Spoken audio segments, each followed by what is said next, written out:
Shut up and sit down.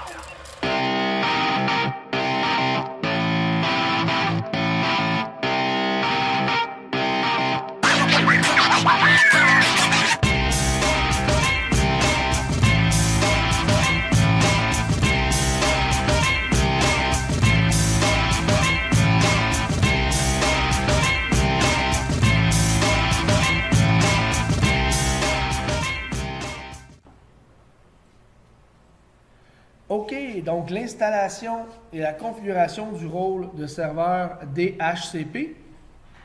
Donc, comme objectif de la séance, ça va être d'apprendre l'installation du rôle de DHCP. Également, comment configurer le rôle sur le serveur. La mise en situation est la suivante. TechMinus ne dispose toujours pas de routeur dédié. Et en fait, l'utilisation de laptops hors du bureau force l'utilisation d'une configuration dynamique. Donc, les gens qui ont des ordinateurs mobiles, ou si vous avez un réseau sans fil, ben, lorsque vous quittez le bureau, c'est particulièrement problématique puisque vous devez continuellement changer votre configuration réseau et pour les utilisateurs lambda ordinaires, ben, ce n'est pas idéal. Donc, pour nos appareils mobiles, nos laptops, on a tendance à toujours cocher l'option d'obtenir dynamiquement une adresse IP et pour ce faire, on va avoir besoin d'un DHCP. Donc, afin de pallier au manque d'un routeur qui serait dédié et qui aurait le DHCP intégré, notre administrateur nous demande d'installer le DHCP et de le configurer sur le serveur principal. Vous aurez besoin évidemment d'accès Internet, de logiciels de virtualisation, d'un serveur 2008 R2 déjà préconfiguré et vous aurez besoin qu'il soit membre d'un domaine ou qu'il soit contrôleur de domaine dans ce cas-ci. Et vous avez besoin d'une machine client 7 ou 10 pour le tester. Donc, si ça dit les deux. Donc, allons voir le bon de travail, de quoi ça peut avoir l'air. Donc, on dit ici, bonjour IT, Miranda et Michael ont de la difficulté à configurer l'adresse IP statique de leur laptop lorsqu'ils rentrent au bureau. De plus, nous allons probablement ajouter une borne sans fil pour la réception, ce qui nécessitera un service DHCP. S'il vous plaît, installe le rôle de serveur DHCP et configure une étendue avec les paramètres suivants. Donc, on nous a donné ici des paramètres. On nous a dit, voici le réseau. Donc, c'est le réseau 0. L'adresse DNS, évidemment, sera notre serveur. Notre routeur, pour le moment, c'est notre serveur. Donc, la passerelle va être aussi notre serveur. Et on va ajouter une fonction qui s'appelle le serveur de temps, qui va servir à synchroniser l'ensemble de nos appareils, qui va devenir particulièrement utile lors des échanges avec les serveurs pour tout ce qui est authentification, tout ce qui nécessite une encryption aussi. Le certificat est basé sur le temps, donc s'il y a une incohérence entre les deux appareils, ça peut causer des problèmes.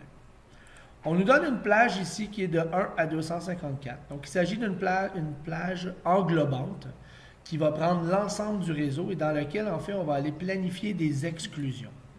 Nous aurions pu aussi utiliser une stratégie exclusive où est-ce que, par exemple, on aurait évité toutes les adresses jusqu'à 11, dans ce cas-ci, puisque ça va être pour l'imprimante. On aurait à ce moment-là commencé notre plage à 12. Ce n'est pas une pratique conseillée, surtout dans les petits réseaux comme celui de TechMinus, et surtout qu'on va utiliser éventuellement des appareils mobiles sans fil. Donc, on veut un maximum d'adresses disponibles. Ensuite, on dit ici, pour faciliter le soutien technique, réservez une adresse IP pour les deux postes de Miranda et de Michael pour les fins de notre période de test. Importez deux machines, en fait une Windows 7 et une Windows 10, et on va faire les tests. Dans le cadre de cette vidéo, en fait, je vais me contenter de faire seulement la machine Windows 7, mais la procédure serait identique pour celle de Windows 10. Alors, c'est parti. Évidemment, les adressages réseau que vous avez ici sont tirés de la stratégie d'adressage que nous avions fait en début. Si c'est quelque chose que vous n'avez pas fait, vous devriez avoir ça sous la main lorsque vous planifiez vos étendues. Dans le serveur 2008. À partir de la console de gestion du serveur, on va aller dans Rôle et on va ajouter des rôles. Le rôle, évidemment, qu'on va choisir, c'est celui de serveur DHCP. Et on va faire suivant. Suivant une deuxième fois. Ici, on va nous parler de liaison. Donc, si vous regardez ici dans le côté droit, gauche, pardon. Liaison de connexion réseau. Si vous ne voyez pas de carte réseau ici, il est fort probable que votre carte réseau LAN soit en DHCP, soit elle est désactivée. Vous devez absolument avoir une carte LAN statique. OK? Si vous souhaitez éviter toute confusion, vous pouvez aussi désactiver temporairement votre WAN pour l'installation de ce poste. Cependant, si vous regardez en bas ici, vous avez le nom de la carte en question et le réseau auquel il est associé. Donc, on sait c'est la bonne carte, c'est notre carte réseau LAN. Okay? Il ne faudrait absolument pas se tromper et le mettre sur le WAN, puisque deux serveurs DHCP ne peuvent cohabiter l'un avec l'autre. Donc, si le serveur DHCP détectait la présence d'un autre serveur DHCP, par exemple en recevant des annonces broadcast du serveur, immédiatement, en fait, le service passerait au rouge, donc tomberait down, puis vous seriez incapable de le réactiver tant aussi longtemps que l'autre DHCP serait présent. C'est notamment le cas si vous avez déjà un routeur intégré, un petit routeur que vous auriez à la maison. Si vous utilisez ça, puis vous essayez de le mettre conjointement avec un serveur DHCP, il faudra préalablement désactiver le DHCP du routeur intégré. Donc, c'est reparti. On va faire suivant puisque c'est la bonne carte. Pour les paramètres DNS maintenant, si vous n'avez pas le choix, vous devez les mettre. Si vous remarquez, par défaut, il a mis deux adresses étranges. La première ici, en fait, c'est mon serveur. Si je fais valider, il va dire que ça fonctionne. Ce n'est pas une bonne idée. Il s'agit de l'adresse de bouclage. Vous devriez toujours utiliser l'adresse exacte de votre serveur DNS, même si c'est lui-même. Je vais lui écrire 172.16.1.1. La deuxième adresse que vous voyez en bas, il s'agit du fournisseur Internet. Dans mon cas, moi, vu que j'utilise le NAT et que VMware sort via l'adresse de sortie 192.168 quelque chose, c'est cette adresse-là qu'il a attrapée. Dans votre cas, vous, ça pourrait être une adresse 10, par exemple, à la CSDM, ou l'adresse de votre fournisseur d'accès Internet. Dans les deux cas, votre serveur DHCP ne doit pas traiter cette adresse-là. On va se concentrer sur notre DNS à l'interne. Je vais donc l'effacer. Je vais quand même vérifier que celui-là ici fonctionne en cliquant Valider. J'obtiens immédiatement le petit crochet vert, là. Donc, c'est qu'il a été capable de faire une requête DNS à cette adresse. Suivant. Paramètre WINS. C'est un protocole développé par Microsoft qui est de moins en moins utilisé. On l'utilise, en fait, je ne pourrais pas vous dire à quel moment on l'utilise. Moi-même, je ne l'ai jamais utilisé en plus de 10 ans de carrière. Donc, c'est pratiquement éteint. On va faire suivant. Étendue. Maintenant, vous pouvez la créer là ou pas. Moi, je vous recommande de la faire tout de suite, quitte à la modifier plus tard. Donc, je vais ici faire ajouter une étendue. Dans la petite fenêtre, je vais commencer par choisir son nom. Nous, on nous a demandé de l'appeler réseau 172.16.1.0. C'est le nom qu'on nous a demandé de donner. C'est assez évocateur. Ça nous dit vraiment que cette étendue-là, c'est celle pour tout le réseau. D'autres noms communs pourraient être, par exemple, réseau invité, réseau Wi-Fi, si j'ai des étendues spécifiques pour d'autres réseaux, par exemple. L'IP de départ, comme c'est une étendue englobante, c'est tout mon réseau.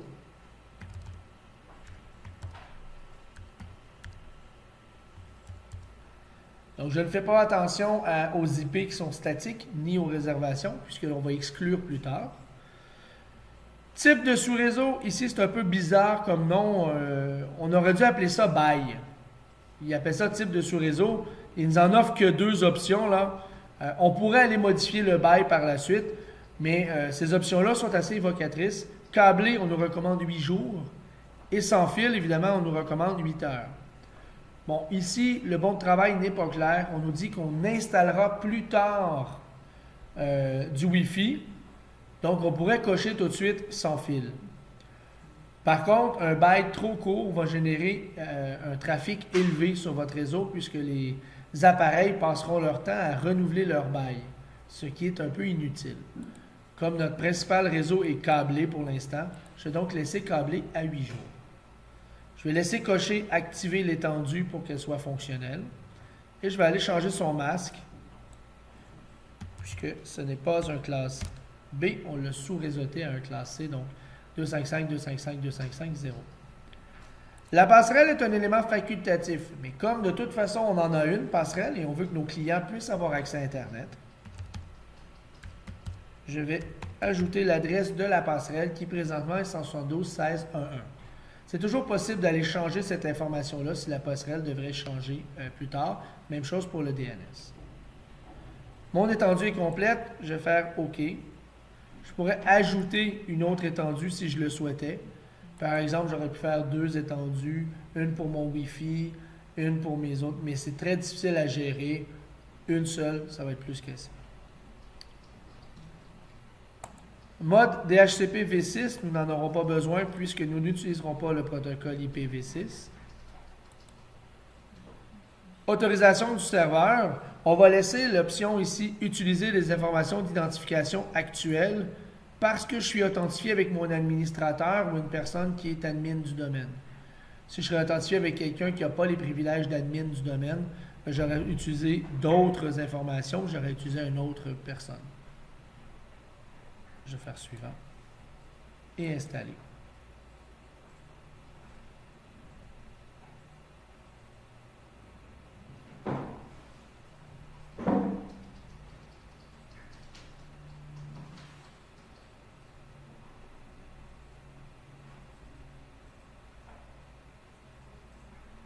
Et voilà. Donc l'installation a été réussie. Je vais faire fermer. Et on voit que le rôle a été ajouté ici dans le serveur DHCP. Je vais ouvrir cette petite boîte-là, aller dans le serveur lui-même, aller dans l'IPv4. Là, si vous remarquez en dessous, j'ai une étendue. Quand je l'ouvre, j'ai un pool d'adresses, donc une plage. On voit 172.16.1.1 à 172.16.1.254.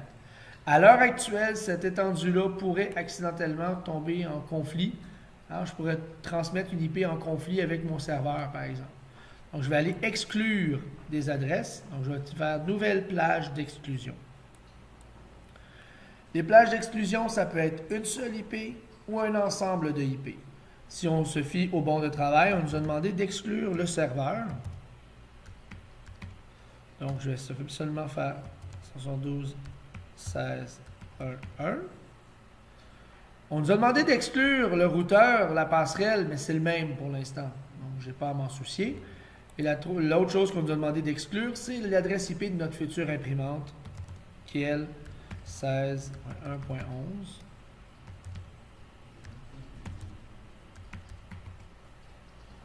Et j'ajoute. Et voilà. Donc, mes adresses IP exclusion sont faites. Dans le bon de commande, on nous demandait d'une part de faire des réservations pour les postes, mais aussi d'activer une option d'étendue. Elles sont ici. Puis pas les options du serveur. Les options de serveur s'appliquent à toutes les étendues. Les options d'étendue, ce sont des options qui personnalisent cette série d'adresses-là. Donc, ce qui va être pour tout le serveur, ça va être l'ajout du rôle de serveur de temps. Donc, je vais dire configurer les options. Et là, je vais aller dans la liste ici, 04, serveur de temps. Je vais la cocher. Et en la cochant, soit je tape l'adresse IP, soit je tape son nom. Ça va revenir au même. Si je fais SMTL DC01, puis je fais résoudre, ben, il me donne l'adresse de mon serveur qui est ici. Et je peux faire ajouter. Et OK. Donc, si j'avais à modifier un service, par exemple le DNS, si je voulais ajouter un autre DNS, comme celui auxiliaire de Google, je peux l'ajouter. On va voir s'il va me laisser faire. Voilà. Et là, lui va être primaire parce qu'il est en haut, et lui va être auxiliaire parce qu'il est en bas. Je peux en ajouter d'autres comme ça. Alors, on va se limiter à ça, là. Et pour la passerelle, ben, elle est dans les options d'étendue. Si le rôle de routage, si je devais acheter un routeur et changer l'adresse IP du routeur, ben, j'aurais qu'à venir ici, ajouter une nouvelle adresse pour la remplacer.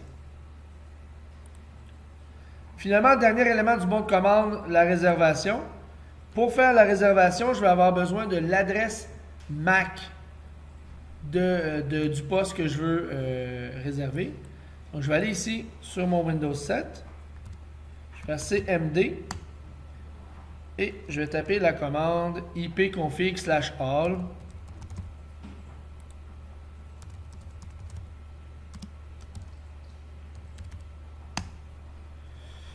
Et là, si je regarde dans carte réseau, connexion au réseau local, l'adresse MAC, elle est ici. Donc, si je fais modifier, sélectionner, elle est ici. Comme je suis en environnement virtuel, moi, je vais la copier-coller, parce que je peux le faire. Mais sinon, il faut la prendre en note sur un petit bout de papier et puis aller la réutiliser. Donc, moi, je vais faire modifier, copier. Voilà. Je vais retourner dans mon serveur. Sur réservation, je vais faire nouvelle réservation.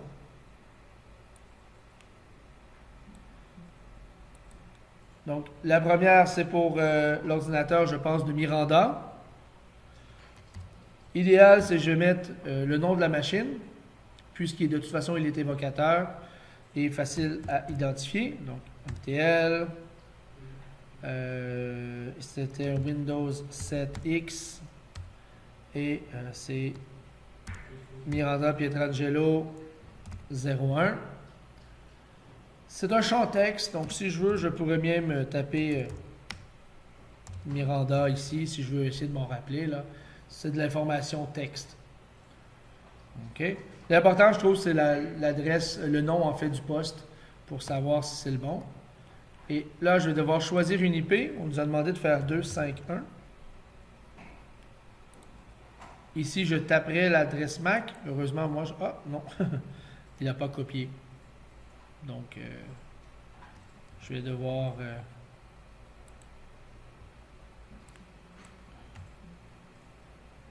il avait copié du stock, là. Je vais devoir l'écrire manuellement. Ça sera pas long.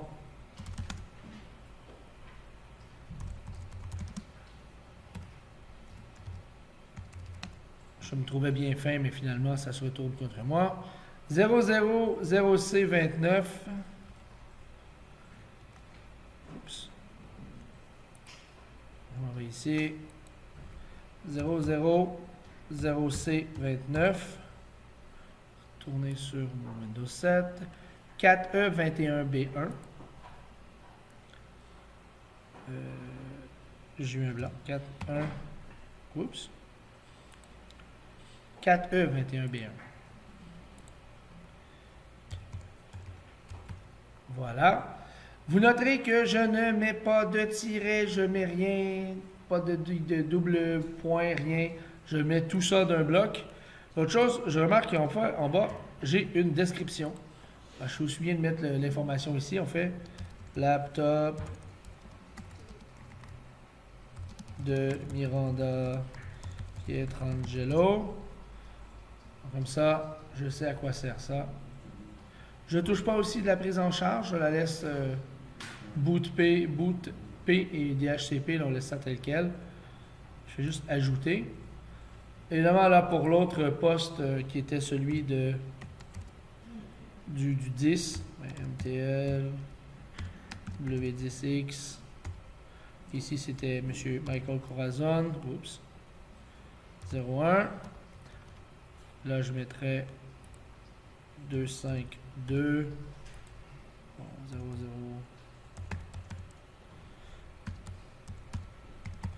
Peu importe, là, j'ai mis n'importe quoi, évidemment, ça ne marchera pas, là. Mais juste pour vous montrer, je fais ajouter et fermer. Et là, vous remarquez que j'ai les deux, là. Bon, ben, évidemment, ma deuxième, l'adresse MAC ne fonctionne pas. Mais si je veux aller tester la première, celle avec le Windows 7, ça je peux. Je vais aller dans mon Windows 7. Je vais aller dans mon panneau de configuration, je vais aller mettre ma carte réseau en mode DHCP. Obtenir automatiquement les deux. On coche et on fait OK.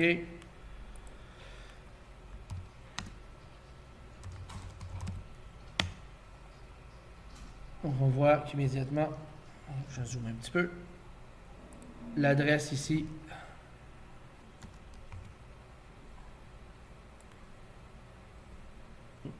c'est là. 172.16.1.251. Donc, ce n'est pas un hasard que j'ai obtenu 251. C'est vraiment parce que j'ai fait une réservation que j'ai obtenu cette adresse-là spécifique. Si j'avais de la difficulté, ben, je pourrais tout simplement faire un IP config release. On voit que j'ai plus d'adresse. Et si je fais un IP config renew, pour renouveler mon adresse et mon bail. Ça peut prendre un petit peu de temps, là, le renew. Voilà. Donc, vous voyez qu'il obtient à nouveau exactement la même adresse parce qu'elle m'est réservée. Donc, c'est la preuve que mon serveur DHCP est fonctionnel.